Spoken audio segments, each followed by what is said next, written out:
Muito bem, daremos início às atividades do 9º Simpósio dos Empresários de Fomento Comercial do Estado de São Paulo, com a palestra Cenário Atual e Perspectivas Políticas e Econômicas. Jornalista, poeta e escritor, editorialista e articulista de O Estado de São Paulo, comentarista diário na Rádio Estadão.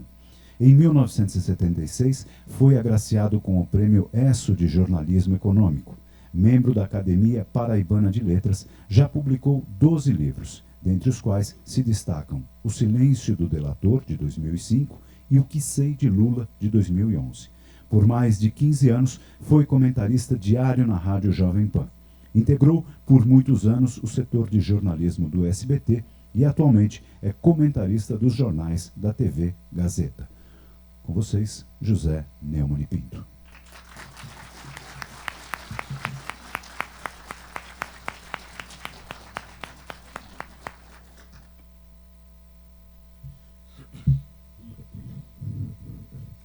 Ele esqueceu de dizer uma coisa importantíssima. Eu sou sertanejo e sou muito corajoso. Falar antes do Deltan Dallagnol, tá todo mundo aqui desesperado, inclusive eu que não vou poder, infelizmente, ficar, mas todo mundo desesperado para saber o que é que o Deltan vai contar, né? Quer dizer, vai ser difícil manter a atenção de vocês com a expectativa que todo mundo está aí no Brasil para saber o que é que o Deltan tem a contar para a gente, né? É um prazer estar aqui com vocês. Muito obrigado por vocês terem comparecido de forma tão maciça, tão simpática. Todo mundo acordado na hora dessa. Eu sei a dificuldade disso, porque eu saí da PAN em Natal do ano passado e em março eu assumi um compromisso na empresa onde eu trabalho há 30 anos, no jornal Estado de São Paulo. O Jornal Estado de São Paulo fez umas modificações na Rádio Estadão, assumiu a sintonia da antiga Rádio Eldorado, da qual eu era ouvinte, 92.9, e eu estou fazendo 2 comentários por dia na Rádio Estadão. Na verdade, eu faço mais que um comentário, porque o meu ídolo no rádio era o Vicente Leporassi. Os mais antigos aqui devem se lembrar do Trabuco. O Vicente Leporassi abria os jornais na Rádio Bandeirantes, abria os jornais e passava uma hora discorrendo sobre o que ele encontrava nos jornais, né? Então o Vicente Leporassi, para os mais novos que não conheceram o Vicente Leporassi, meu ideal de radialista, o que eu gostaria de ser como radialista, ele é o inventor de um dos apelidos mais famosos da história da política brasileira. Foi ele que botou o apelido no Roberto Campos de Bob Fields. E um dia o Roberto Campos desceu no aeroporto de Congonhas. Quando entrou no táxi, estava o taxista, nem dava bola para ele, ouvindo o Leporassi. Aí ele disse assim: não, eu não vou mais para o lugar que eu ia, vamos para a Rádio Bandeirantes. Aí foram para a Rádio Bandeirantes, ministro, poderosíssimo ministro do planejamento do Castelo Branco, desceu, entrou no estúdio, ninguém, a portaria não barrou, nada, né? O ministro poderoso chegou, entrou, sentou na frente do Vicente Leporassi e disse: bom, agora vamos conversar nós dois aqui, cara a cara. E foi um programa histórico, mas tudo que acontece no Brasil sumiu no ar, né? Depois não tem nenhum registro daquilo, mas foi um momento que marcou a história do rádio e a história da administração pública no Brasil. Porque hoje, eu não sei se vocês já perceberam, mas ninguém dá mais entrevista. Agora todo mundo faz pronunciamento. Quer dizer, até a Dilma Rousseff, que não consegue juntar o Lé com o Cré, faz pronunciamento, né? O Lula faz pronunciamento. O Temer faz pronunciamento. Ninguém responde mais a pergunta de ninguém. Eu quero saber o seguinte: o que é que essa gente tem? Bom, tem coisa para esconder demais, né? Vamos combinar que tem, né? Mas ninguém faz mais. E os meus colegas, infelizmente, chamam isso de entrevista. Porque eu ouvi falar uma entrevista em que o cara não é obrigado a responder uma pergunta de um repórter, né? Mas eu acho que isso aqui é um momento muito grave da nossa história, um momento muito importante. E então eu entro assim, 7h05, 7h10, quando tem horário eleitoral, que segundo o Ministério, o Tribunal Superior Eleitoral, é o horário eleitoral gratuito. E aí tem 2 erros, né? Um erro de português, que a palavra é gratuito, né? E um erro de informação, porque aquilo não é gratuito. Aquilo sai do nosso bolso, como tudo que tem na política do Brasil, né? inclusive as fortunas secretas do nosso político. Né? Eu venho aqui conversar com vocês. Aliás, eu queria pedir ao pessoal aí da Infra que botasse uma garrafinha d'água aqui, um copo aqui para mim, porque eu sou dependente de água, aquadependente. Eu sou diabético e sou sertanejo. Então eu bebo água por costume atávico, né? Sou do sertão, e por causa da minha doença hereditária. Né? Então, daqui a pouco eu não consigo mais falar. Quando eu estou falando, se minha garganta estiver seca, eu simplesmente travo. Né? Mas eu vim falar para vocês num momento que eu considero da maior importância. Talvez o momento mais importante que eu já vivi na minha vida pessoal e profissional. Por quê? Em 2011, muito obrigado.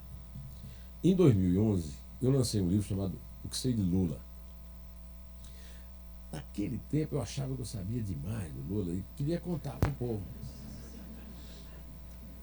Aí escrevi um livro. Um livro de 500 páginas. Não contei nada. Eu estou com vontade de fazer um livro chamado Eu Não Sabia de Nada.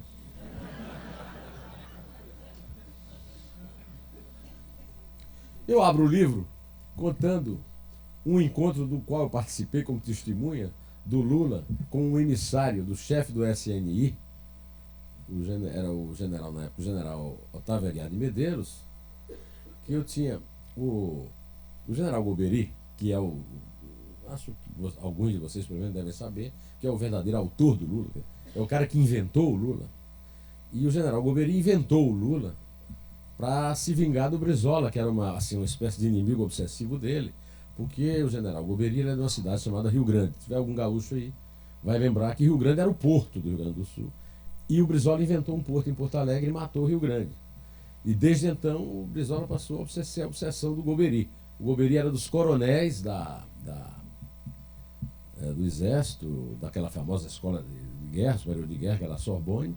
E desde então o Brizola passou a ser um objetivo. E quando ele mesmo, o Golbery, comandou o processo de reintegração dos exilados que foram anistiados e voltaram para o Brasil, a primeira coisa que ele cuidou foi tirar o PTB do Brizola. Então ele inventou o PTB da Ivete Vargas, que estava mais ou menos sob o controle dele e do regime militar.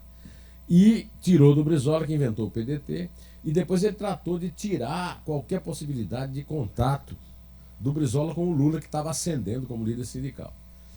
E o medo dele é que o Brizola tivesse uma grande infra sindical com o Lula chefiando isso. O general Golbery, eu não conheci o general Golbery, não tive a oportunidade de dizer a ele que ele esquecesse isso, porque o Lula jamais deixaria o Brizola brilhar ao lado dele. Recentemente o Lula deu uma entrevista para a Carta Capital, para o Mino Carta e para o Luiz Gonzaga Beluso, e ele se referiu ao meu livro e disse o seguinte, na entrevista.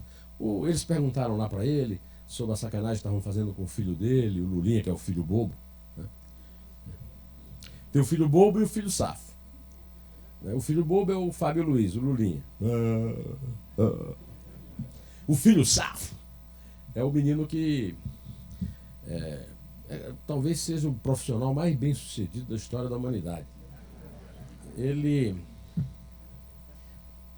Mas ele foi preso, torturado.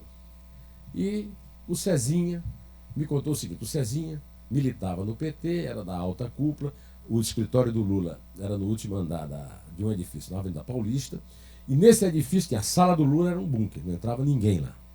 Só entrava uma pessoa. Você tem uma chance de me dizer quem era.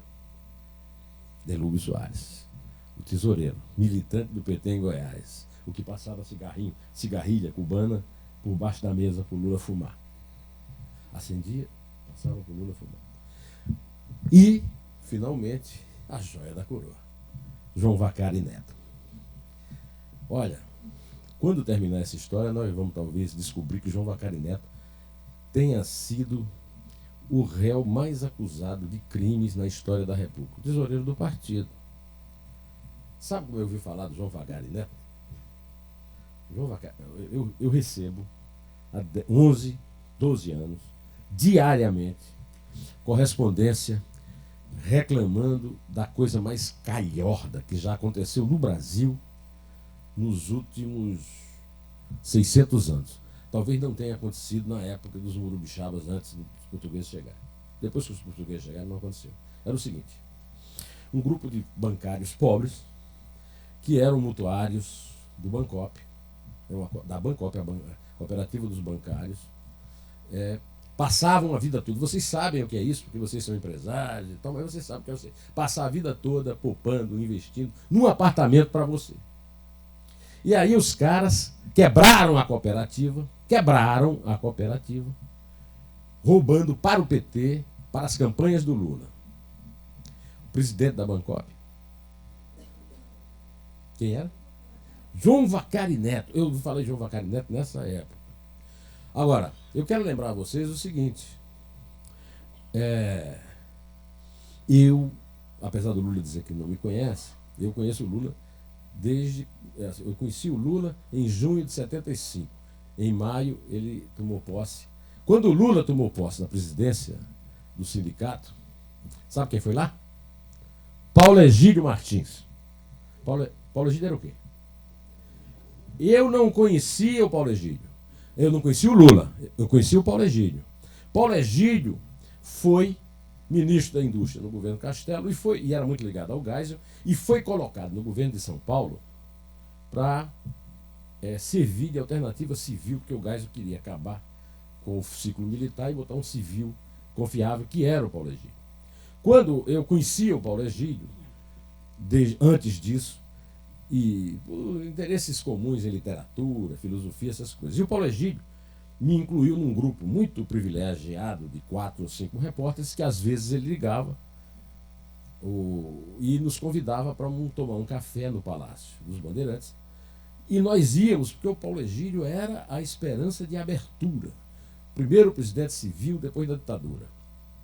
Um dia, o Paulo Egídio, depois da reunião, me pegou assim num cantinho e disse assim: você precisa conhecer o rapaz que assumiu a presidência do Sindicato dos Metalúrgicos em São Bernardo do Campo e Diadema, naquela época. E eu esqueci. Eu tinha outras coisas para fazer. Aquela época era uma época muito dura, muito difícil, né? Plena ditadura e muita repressão e tal. Foi antes da morte do Herzog, né? Quando a ditadura acabou, na minha opinião. E eu esqueci. Aí um dia eu estou lendo o jornal, vejo novo presidente do sindicato dos metalúrgicos toma posse e o governador foi. Aí eu digo: rapaz, o Paulo estava falando sério. E aí eu tinha um amigo que infelizmente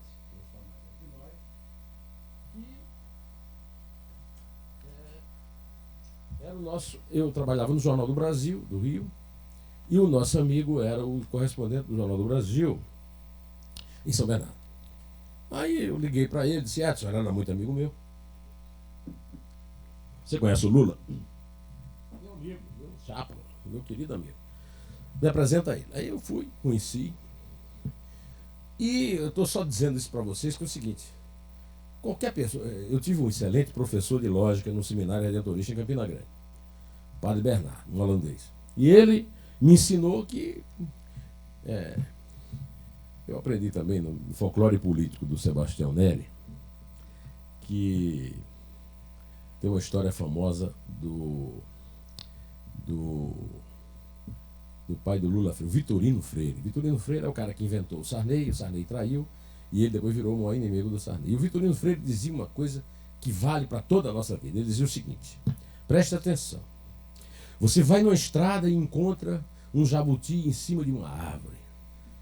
O que é que você faz? Eu falei: nada, não fazer nada. Para que eu quero um jabuti? Ele disse: pois é, você não sabe. Que tem gente que gosta de mexer em tudo, vai tirar o jabuti. Não deve tirar o jabuti, porque jabuti não sobe em árvore. Então alguém pôs o jabuti na árvore. Quem pôs deve ter um bom motivo. Você vai arrumar um inimigo só porque tirou um jabuti de uma árvore que não serve para nada. Essa história é um clássico. O Sebastião Neri conta. Você é um clássico. Todo mundo fala na história do Vitorino, né? E eu adotei isso aí como um lema na minha vida. E quando eu vi o Paulo Egídio, na posse do Lula, você aqui, de óculos, você é muito novinho, você não sabe. Mas, naquele tempo, eu cheguei em São Paulo, era 75, eu cheguei em 70. Sabe quem era o jornalista mais respeitado da área sindical? Era um cara chamado José Nunes. Ele era colunista de sindicato num jornal chamado apertava, saía sangue, Notícias Populares. Notícias Populares era chefiado por um dos maiores gênios da história do jornalismo brasileiro, um descendente de suíço chamado Jean Mellet, autor da manchete de primeira página mais famosa de todos os tempos. Violada no auditório. Foi o Sérgio Ricardo que jogou o violão no auditório no Festival da Record. Ele também inventou um título maravilhoso, Cachorro fez mal à moça. Uma moça comeu um cachorro quente estragado e passou mal. O Zé Nunes era da editoria de polícia, ou seja, sindicato era um assunto policial nos jornais. Está voltando a ser. Está voltando a ser. É nisso que eu quero chegar. Está voltando a ser. Bom, eu participei de... Hamilton, você me dá segurança aqui? Garante que ninguém vai jogar um peso desses de papel na minha cara? Eu participei da troca do noticiário de polícia para o noticiário de política e de economia. Eu ganhei o prêmio ESSO do jornalismo brasileiro em 75, com a primeira grande prova, que é mentira do Lula, que ele não me conhecia, porque o Lula foi personagem de um perfil que eu fiz do Operário Brasileiro, o Lula foi um dos personagens. Na verdade, eu ouvia, os operários eram ditadura, então eles não podiam falar. Então eu ouvia anônimos e escolhi 5, a reportagem teve 5 dias no jornal, eu escolhi 5 perfis. O primeiro foi o Lula. E foi aí que eu conheci o Lula. Eu fui lá, o conheci lá. Nesse tempo, o Lula era o garoto de recado de um cara chamado Paulo Vidal, que era o verdadeiro presidente do sindicato. Hoje o Paulo Vidal está num sítio no interior, e a última passagem dele pela política foi ser vereador em São Bernardo do Campo do partido do Maluf. Ou seja, ele antecipou o Lula até nisso. Se aliou o Maluf antes do Lula, né? Então, o Lula era um cara que eu inventava as entrevistas dele. Eu dizia, o Lula disse isso, o Lula disse aquilo. 2 meses depois era o melhor entrevistado meu, porque o Lula é um gênio. Né? O Lula é um gênio. Mas eu que sabia isso dele, apesar dele não saber de mim, porque ele não me conhece, não sabia nada do que aconteceu. E o que aconteceu está expresso de uma forma bem clara na prisão do Palocci. Eu não sei se o Deltan vai confirmar isso para vocês, mas a Polícia Federal, o Ministério Público Federal está de olho no Palocci desde que ele era ministro da Fazenda. No mínimo desde 2005. O Palocci, esses 30 milhões aí, eu falei da feira brincando, isso aí, a feira dele já está na casa do bilhão. Já faz muito tempo que o patrimônio do Palocci ultrapassou o bilhão. E eles vão chegar no patrimônio todo, porque o trabalho deles é paciente e muito bem feito. Mas isso mostra... Eu vou fazer uma palestra igual essa em Araçatuba daqui a uma semana. E o rapaz que organizou a palestra foi sócio de um grande empreiteiro da cidade, que era sócio, até recentemente, até a prisão do Palocci, pelo menos do Palocci. Então, a história que eu sei é que Palocci tem laranjas pelo interior de São Paulo, assim, que não acaba mais. Agora, eu sou da Paraíba e na minha adolescência eu passei alguns anos em Campina Grande. Em Campina Grande tem um caso famoso, que é o seguinte: tem um grande usineiro industrial paraibano chamado Aguinaldo Veloso Borges, o avô desse cara que foi ministro do Aguinaldinho, avô do irmão dele. Como é que chama o ministro? Que era o ministro lá? Como chama? O neto do Aguinaldo, filho do... Hein? Não, mas que foi ministro da Dilma, ele? Então, o Aguinaldo Veloso Borges é conhecido... o Aguinaldo Veloso Borges é o vilão do filme Cabra Marcado para Morrer. Você já ouviu falar desse filme, não? O filme do Eduardo Coutinho, sobre um camponês paraibano, que foi assassinado a mando do Aguinaldo Veloso Borges. E o Aguinaldo era 7º suplente de deputado estadual, comprou os 6 que estavam na fila, na frente dele, e ficou impune, não respondeu pelo crime. Depois, agora recentemente, ele mandou matar, recentemente, uns 30 anos, eu sou velho, tudo é recente. Ele mandou matar uma líder também, que é a sucessora do João Pedro Teixeira, que é o primeiro, no sindicato dos agricultores lá de Terra do Abacaxi, Sapé. E o pistoleiro, ela estava em casa, na cozinha, com o neto no colo. Tem um costume, as mães nordestinas, que elas fazem uma papa de farinha, enrola com o dedo e passa na boca da criança para facilitar a mastigação do bebê. Ela estava fazendo isso quando chegou um pistoleiro com uma 12 e esmigalhou o cérebro dela, porque lá no sertão, no interior da Paraíba, você tem portas. Então a pessoa, por causa dos animais, fecha a parte de baixo e a de cima, para entrar o vento, o cara meteu bala, né, esmigalhou. Aí descobriram, já numa grande modernidade, numa eficiência da briosa política militar, polícia civil da Paraíba, descobriram que o mandante do assassino era um médico, genro do Aguinaldo Veloso. Quer dizer, o mandante era o Aguinaldo. O cara que contratou o pistoleiro era um genro, foi descoberto tudo, foi provado, e ele foi absolvido. O cara tem 65 anos, como eu tenho. Ele é da minha idade, nós nos conhecemos na nossa pré-adolescência. Bom, esse cara foi absolvido, 7-0. Sabe por quê? Dá um chute. Qual era a tese da defesa? O cara é médico, tem um hospital, já salvou não se sabe quantas vidas. Mata um, vai ficar na cadeia por causa disso? Mas o Palocci não pode contar com isso, ele é sanitarista. Ele era, né? Porque nunca foi, né? Sanitarista.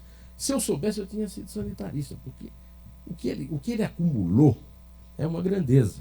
O que ele tem de laranja, quer dizer, o laranjal, hoje, eu não acho que eu não. Hoje tem suco para baixar o preço da laranja no mundo e destruir os laranjais da Flórida, né? E da Califórnia, todo canto. O Palocci, ele, hoje, o menino, eu esqueci de dizer a vocês que eu vim daqui, eu acordo todo dia às 5 da manhã, chego no jornal às 6h30, às 7 eu entro no ar, das 7 às 8. Aí tem o Raíssen Abac e a Alessandra Romano, que são âncoras do jornal Estadão no ar, e eles ficam me fazendo perguntas. Então ele me perguntou, o que é que você acha do Palocci dizer que não é o italiano? Eu falei, olha, o Palocci não tem autoridade nenhuma para saber disso, a não ser que ele confesse que ele era o cara da Odebrecht que escolhia os codinomes dos propinados, né? Não foi ele que escolheu o nome dele italiano. Quem escolheu foi alguém que mandava acarajé para ele. Vocês lembram da história do acarajé, né? Da operação acarajé, que a moça mandou, estou mandando aí 50 mil acarajés. Pois é, então não foi ele que se colocou italiano. Mas o que é o cerne do que eu queria dizer para vocês essa é a minha primeira preocupação. Hoje, quando eu abri o meu computador para fazer o meu comentário de manhã, às 6h30 da manhã, no Estadão tinha uma notícia que Rodrigo Janot, procurador-geral da República, decidiu fatiar. Está na moda, fatiar. Fatiar está na moda. O personagem que eu mais comento no rádio ultimamente é o Juvenal. Sabe quem é o Juvenal? Nem a pau, Juvenal!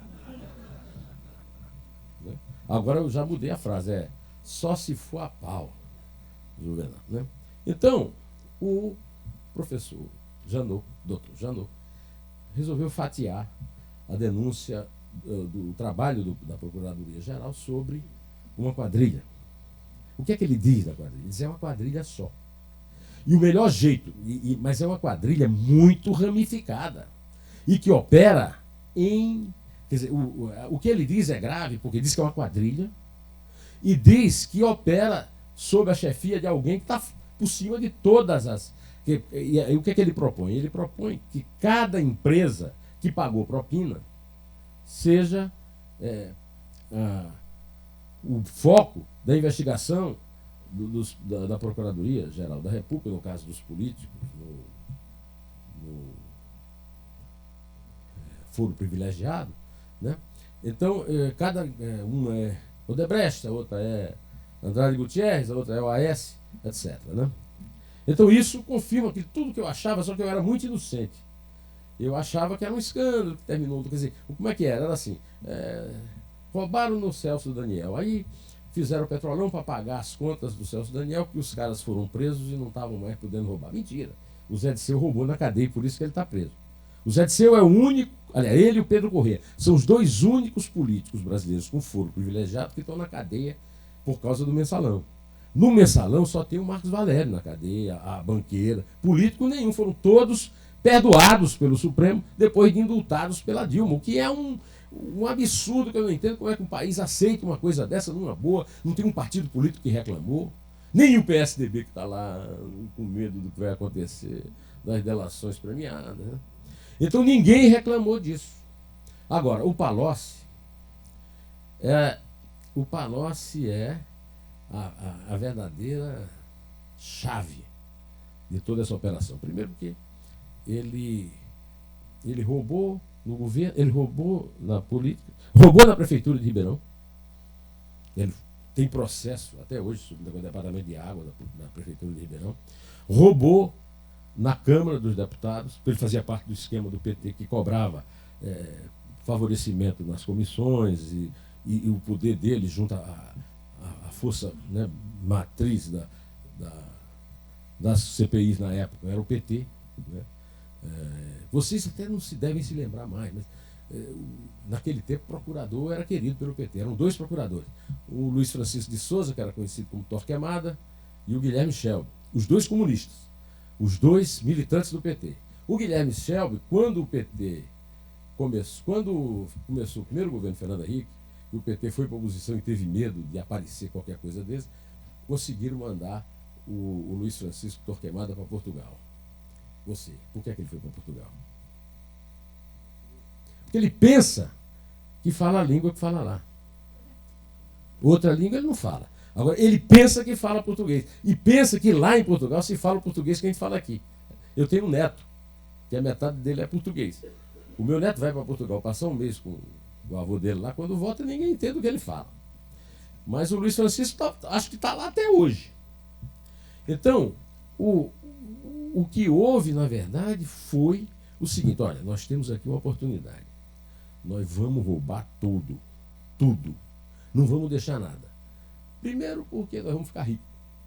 Depois porque nós vamos desmoralizar o negócio de capitalismo, esses cabas safados que ficam aí querendo gastar com negócio de saneamento. Imagina, saneamento, escola, presídio para a gente ir para ele. Eles fizeram, aliás, um presídio para eles lá na Papuda. Né? Então, o que houve, na verdade, não foi... O meu livro é um show de ingenuidade. Eu falava do caso Celso Daniel. O caso Celso Daniel hoje me interessa porque eu imagino que na noite em que o Sérgio Gomes da Silva morreu, do dia que o Sérgio morreu, houve uma festa no Cafofo. Porque o Lula, o Gilberto Carvalho e o Zé Disseu tiraram da frente dele a maior testemunha, só que ele se esqueceu de um: o Celso. O Celso é o cadáver mais cri-cri da história da República Brasileira. Sempre que estão esquecendo o Celso, ele bota o bracinho para fora. Essa imagem do bracinho para fora não é minha, é do Delcídio Amaral. O Delcídio Amaral II saiu no radar da Veja, ainda no tempo da Vera, né, que o Lula enterrava os seus cadáveres em cova muito rasa. E aí dava oportunidade para os cadáveres botar o braço para fora, na primeira oportunidade. E o Celso tem colocado, por exemplo, mesmo o Sérgio Gomes tendo sido despachado por Deus Nosso Senhor, que eu não sei se levou... Não, levou propina, porque a paróquia lá de Brasília, lá do Ginhagelo, pegou uma boa grana. Quer dizer, Deus é suspeito de ter recebido propina para levar o Sérgio, levar um rapaz com 50, eu tenho 65, o cara com 50 e poucos anos, levar um câncer, levar. E o pior é o seguinte: convence os caras no Twitter, eu quase que apanho lá no Twitter, porque eu disse que foi uma morte natural. Câncer mata, né? Não é coisa nenhuma, é queima de arquivo de Deus, que não quer se meter lá no negócio da paróquia. Né? Mas o problema todo é o seguinte: talvez o Deltan possa dar para vocês uma ideia do tamanho desse buraco.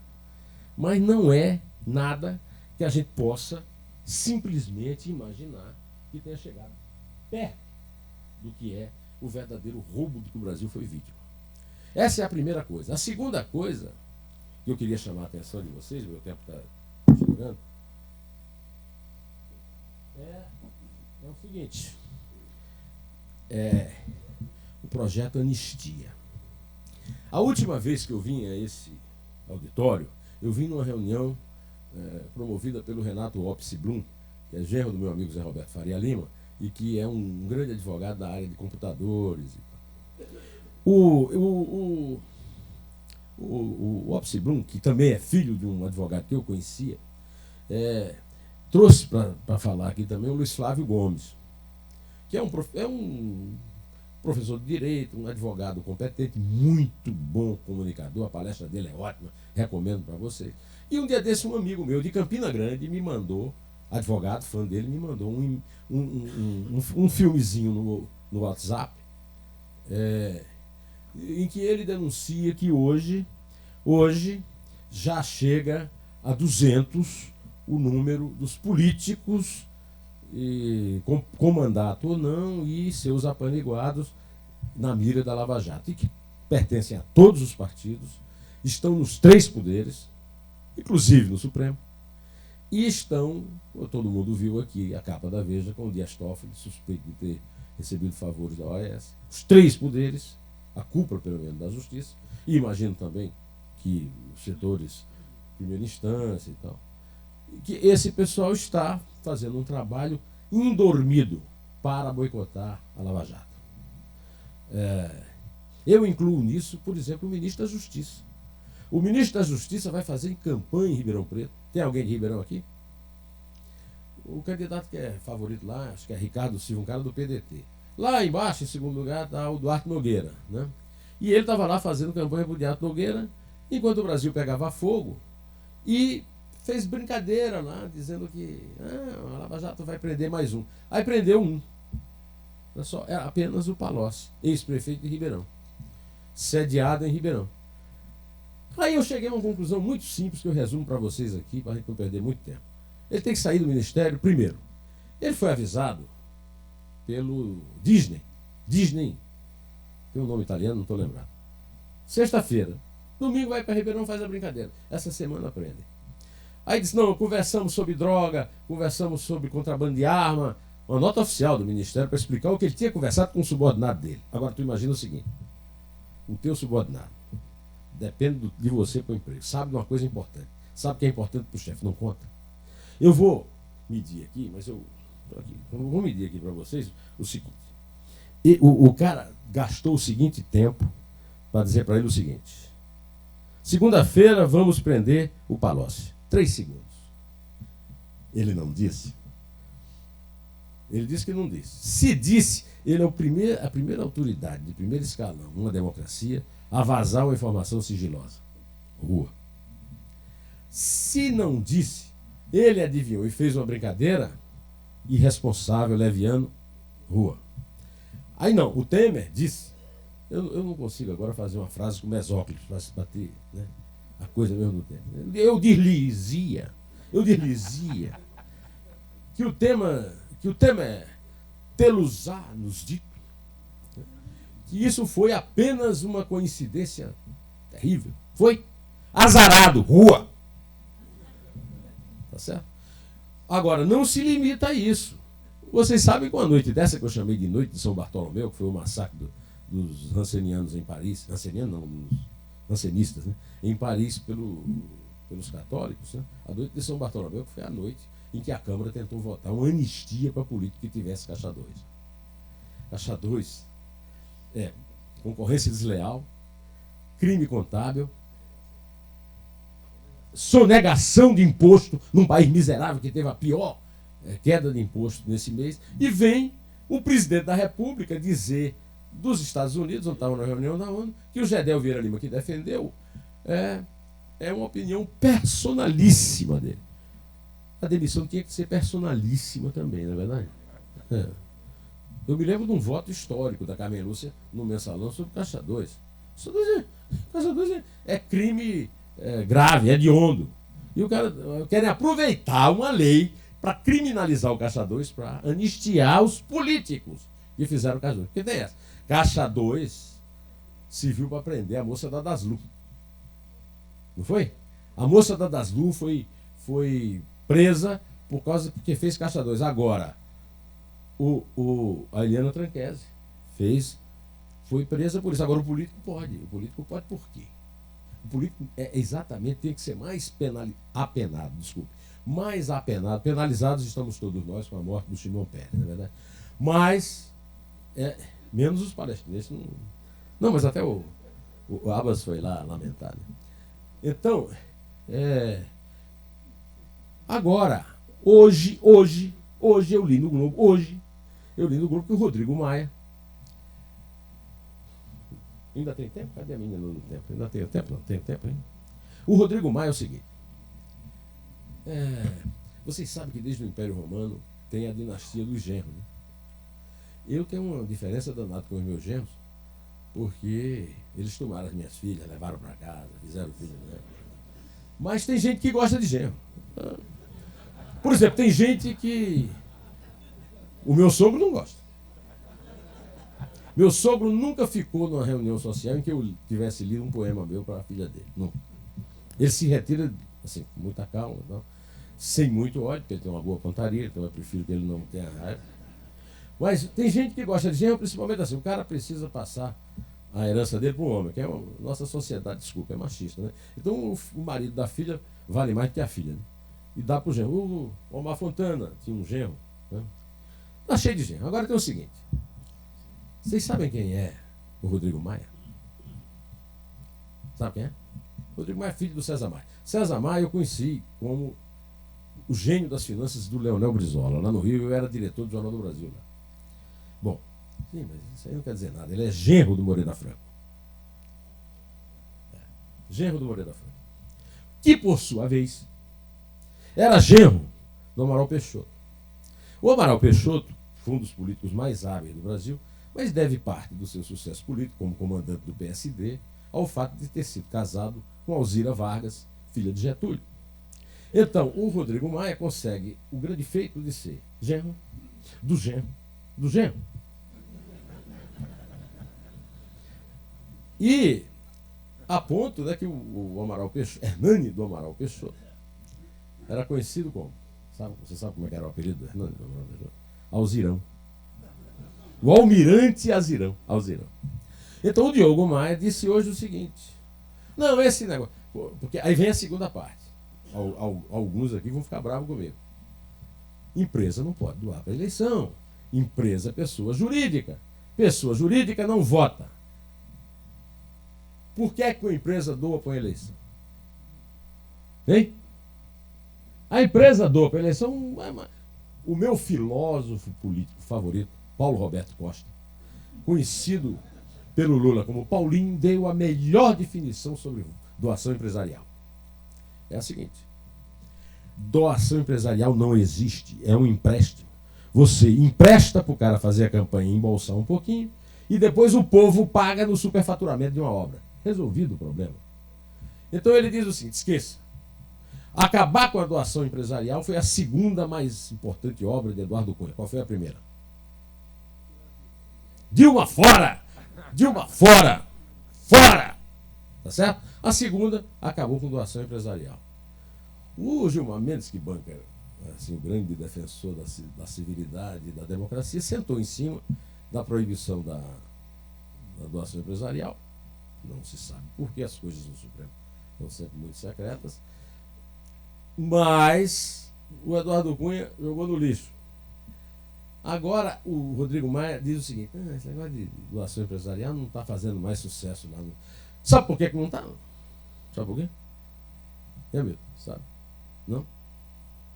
É o seguinte: eles já descobriram um jeito de doar.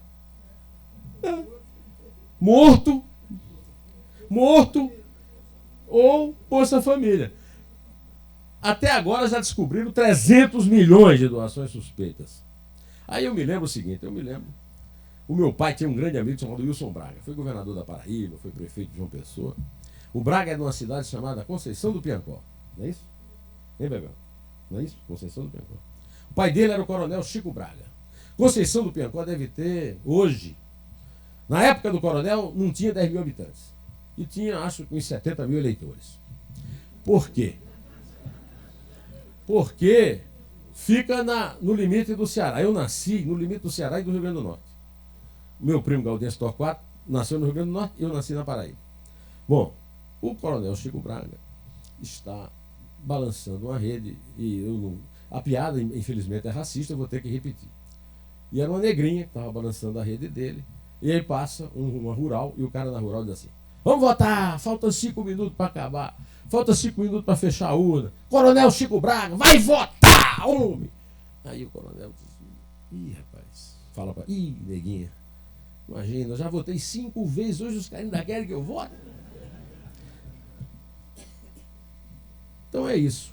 Eu queria acabar aqui minha participação, já está se prolongando, além do tempo que vocês vão ter para me perguntar, contando o seguinte, que essa história que houve em Tumbiara, muito provavelmente, pela lógica que eu aprendi lá no seminário, é uma vingança pessoal. O cara levou um tapa numa briga e depois se vingou matando.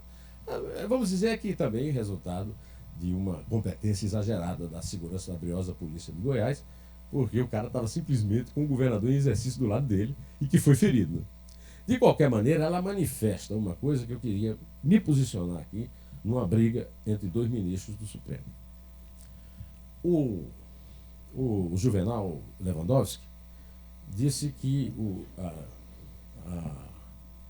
numa aula na USP, o que vocês podem imaginar, o nível da Escola de Direito da USP atualmente, o Lewandowski é professor. O cara que riscou uma frase inteira do parágrafo único do artigo 52 da Constituição da República com o apoio da minoria no Senado. Então, o Juvenal disse que fatiar é preciso, viver não é preciso. Né? O lema de Pompeu para cruzar o Mediterrâneo e buscar víveres em Cartago. Né? Pois é. Aí o Gilmar Mendes disse, não, vergonhoso foi o que ele fez, e é mesmo. Só que agora o Gilmar Mendes, eu tenho o meu apoio também, quando ele diz que a democracia brasileira está sofrendo uma grande ameaça. Não é o impeachment. A grande ameaça é o fato de que nós estamos voltando aos tempos que os mortos votavam. Aos tempos em que os caras cruzavam a fronteira do Ceará para a Paraíba para votar no coronel Chico Braga. Agora, isso depende de quê? Depende de um governo que nós não vamos ter até 2018, e eu duvido que tenha depois, porque eu não acredito em eleição direta, quer dizer, eu acredito, quero que faça eleição, mas eleição não é tudo numa democracia, e eu aposto com qualquer um de vocês que quiser apostar comigo. Quem foi eleito em 2018 vai ser algum doido.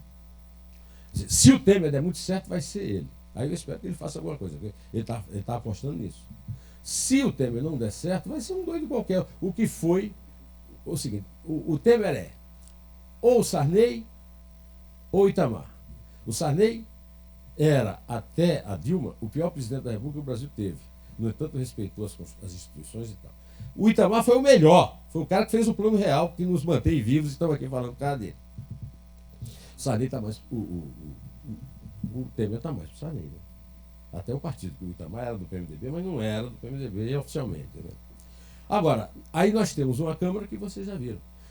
Quando alguém vem, o Hamilton, me falar de parlamentarismo, eu pergunto o seguinte: dá uma olhada no Congresso e diz para mim quem vai ser o primeiro-ministro.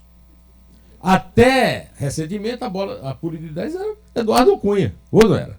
Estamos bem de primeiro-ministro? Aí eu quero concluir com a joia da coroa. A joia da coroa, meus amigos, é o Supremo Tribunal Federal.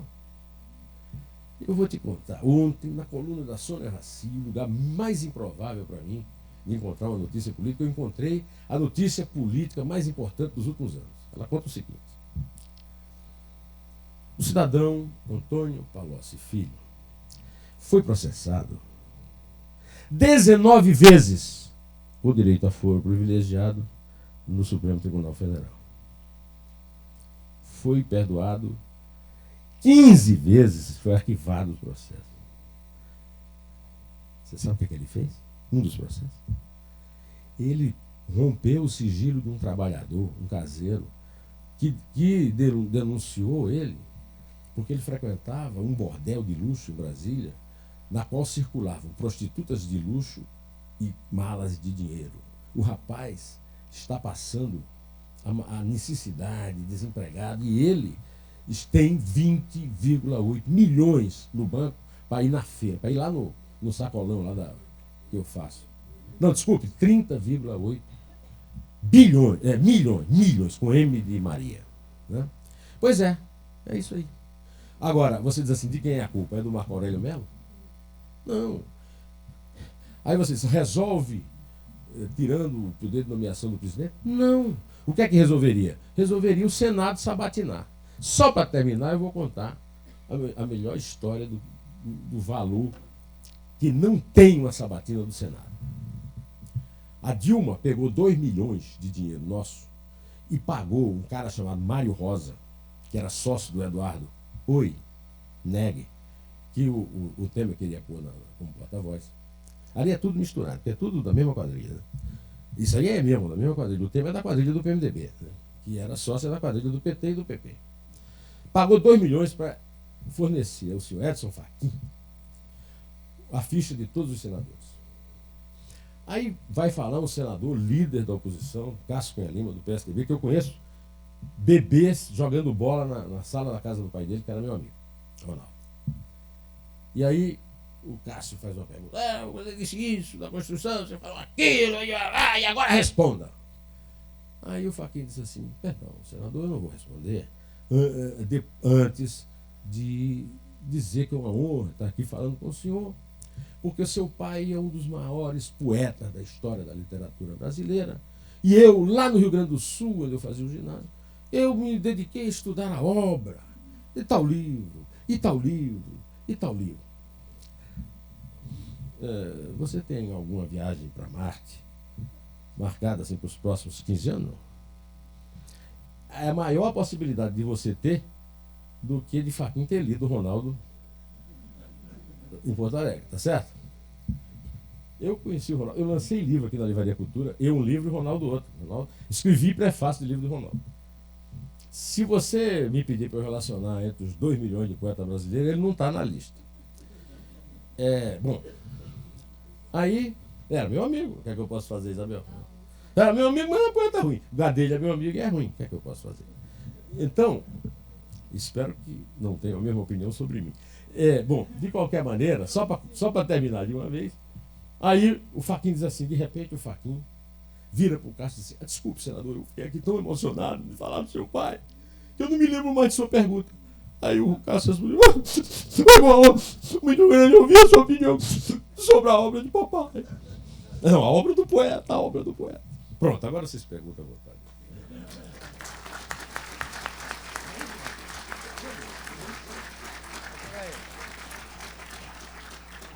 Hamilton me deu a seguinte ordem, a pergunta não pode ter mais do que 20 segundos.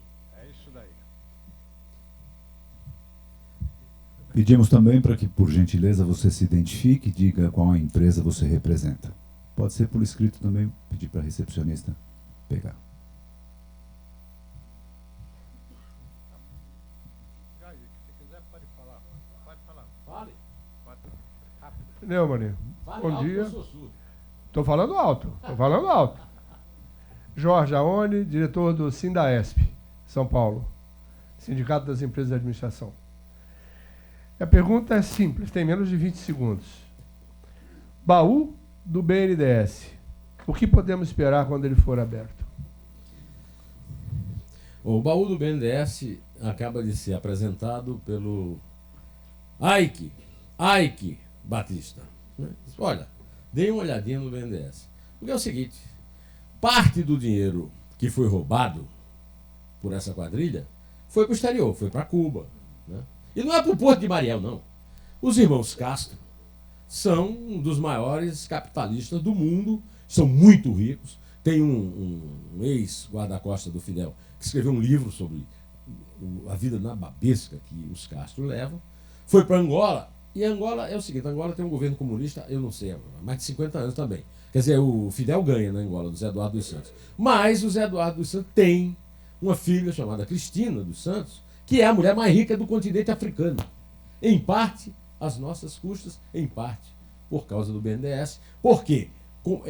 A grande informação que eu recebi, né, quando eu descobri que eu estava errado, que isso não foi um caso de corrupção, foi um caso de um roubo só, foi exatamente saber que a política de campeões nacionais, de campeões mundiais do Lula, tinha nada a ver com a tentativa de promover o capitalismo brasileiro. Era uma coisa para amigos e sócios. Quando eu li o perfil dos irmãos Batista, da Friboi, feito pela Consuelo Diegues na revista Piauí, você tinha a impressão de ter ali um enorme favorecimento. Hoje você já está sabendo, graças à Lava Jato, que os irmãos Batistas estão no rolo. Então você não é um case que você pode apresentar ao mundo o fato de um açougueirozinho de Anápolis virar o maior produtor de proteína animal do mundo. Tudo isso foi financiado por todos nós. Agora, o que é mais grave é o seguinte, nós ainda estamos aqui tudo de gravata, bem alimentado. E o negrão lá na favela, que pagou essa conta e está morrendo de fome, desempregado. Não tem mais nem o direito ao bico dele. Quem é o próximo? Obrigado. Eu prefiro ouvir a voz de quem eu pergunto, viu, Dorival? Dorival Fontes de Almeida, FECONTESP, diretor-secretário. Ele me pergunta, Neumann, qual é a sua posição ou pensamento sobre a flexibilização da legislação trabalhista? A CLT não está defasada com o atual momento econômico do Brasil, que tem 12 milhões de brasileiros sem emprego e vai chegar a 14 no fim do ano, né? Em dezembro, não é isso? Hein, Dorival? Pois então, é o seguinte. Uma das maiores covardias que eu já vi um homem cometer foi o Temer ficar soltando pela imprensa que ele vai abandonar a reforma trabalhista. Ele vai abandonar a reforma trabalhista porque ele não é homem para assumir isso, mas era o único possível, uma vez que ele, como diz a Dilma, não foi eleito. Quem foi eleita foi ela. Ela foi eleita, agora é ela. Ele herdou o voto dela, ele constitucionalmente está absolutamente correto, cheio de razão. Agora, do ponto de vista político, o abandono da reforma trabalhista é um absurdo. Aliás, se você soubesse, Dorival, eu sou muito mais radical do que você. Por mim, eu extinguiria a justiça trabalhista. Até porque, imagina, o bem que o Brasil não teria se o Marco Aurélio Melo não fosse juiz do Supremo. Sabe o que o Marco Aurélio Melo é? Juiz trabalhista. Juiz trabalhista. Quer dizer, não existe nada que possa desrecomendar uma pessoa para o Supremo do que o sujeito ser juiz trabalhista. Então, agora só que eu vou te contar uma coisa, viu, Dorival? Quando eu conheci o Lula, ele não se lembra, e está provado que ele não se lembra mesmo, porque o Lula não mente. Bom, quando eu conheci o Lula era o maior inimigo da legislação trabalhista no Brasil. Eu vou contar para vocês como é que foi a recepção ao Leonel Brizola. Leonel Brizola, quando chegou no Brasil, nós tínhamos um amigo comum que, felizmente, ainda está entre nós, que é o advogado Tito Costa, um dos maiores advogados de direito político eleitoral no Brasil. O Tito era prefeito de São Bernardo. E o Brizola pediu encarecidamente ao Tito para ele levá-lo ao Lula. E o Tito, o Lula devia muito ao Tito. Então o Lula aceitou, contrariado, a presença do Brizola no sindicato dele. O sindicato do Lula tem um auditório muito, o dobro desse. Aliás, Isabel, essa aqui não foi o auditório que eu fiz a palestra do Luiz Flávio, não. Era um auditório maior. Mas ele não levou o Brizola lá. O Brizola voltando do exílio. Companheiro Leonel Brizola. Ele levou na sala dele. A sala dele, vamos convir, era grande, mas era uma sala. Né?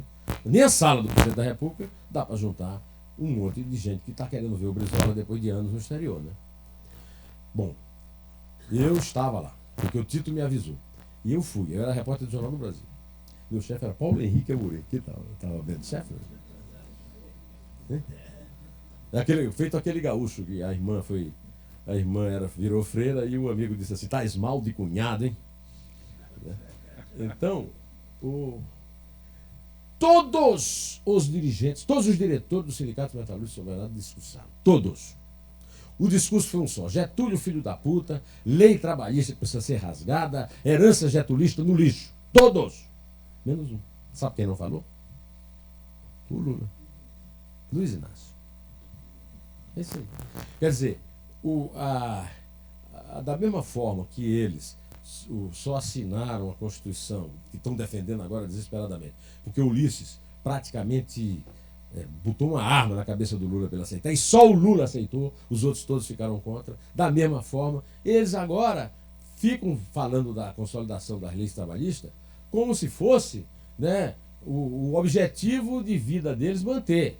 A consolidação das leis trabalhistas, o Dorival sabe disso melhor do que eu, é simplesmente a tradução mal feita da legislação polonesa, da ditadura de um general polonês, que tinha aplicação na Polônia de 1900. E quem aplicou, quem trouxe a CLT para o Brasil, foi o ministro do Trabalho que sucedeu ao Lindolfo, que é pai de quem?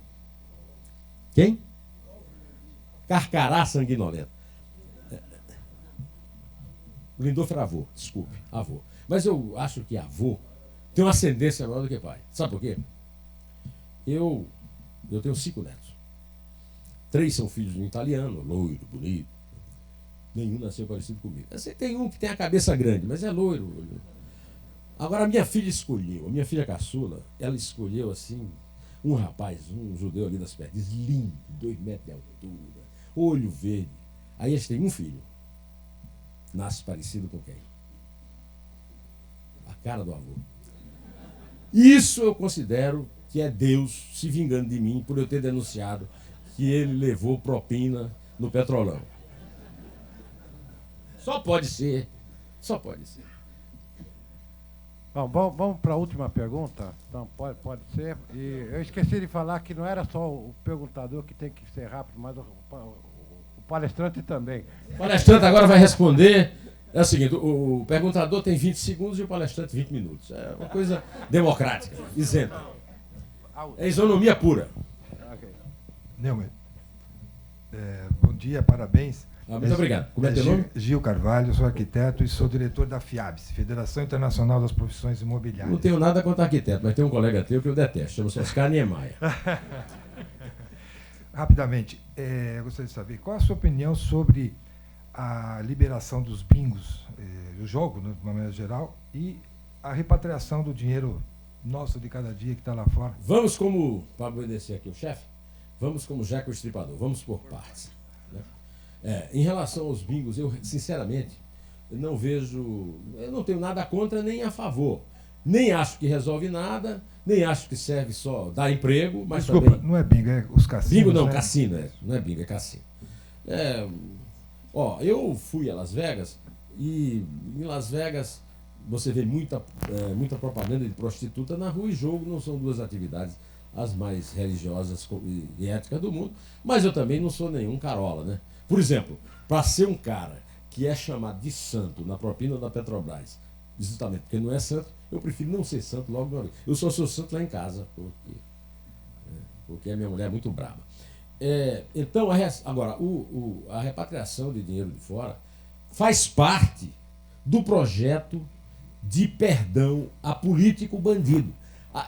Faz tanto parte disso que tentaram colocar explicitamente na lei, no texto da lei. E só não foi colocado porque tem sempre um chato, algum jornalista cri-cri, que vai lá e denuncia. Vão tentar de novo por outras formas, e mesmo não considerando explicitamente que a repatriação pode perdoar crimes, o que é uma anistia absurda, eu acho o seguinte: eu já tive conta no exterior, viajava para o exterior e usava uma conta lá nos Estados Unidos.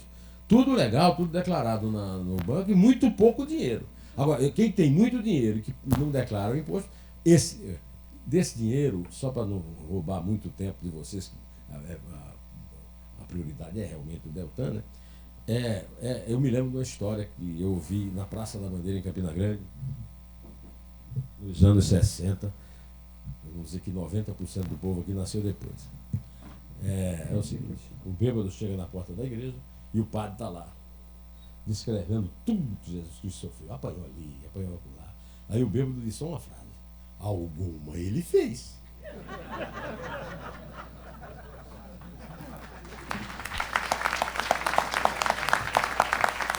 Mas ele ia, então.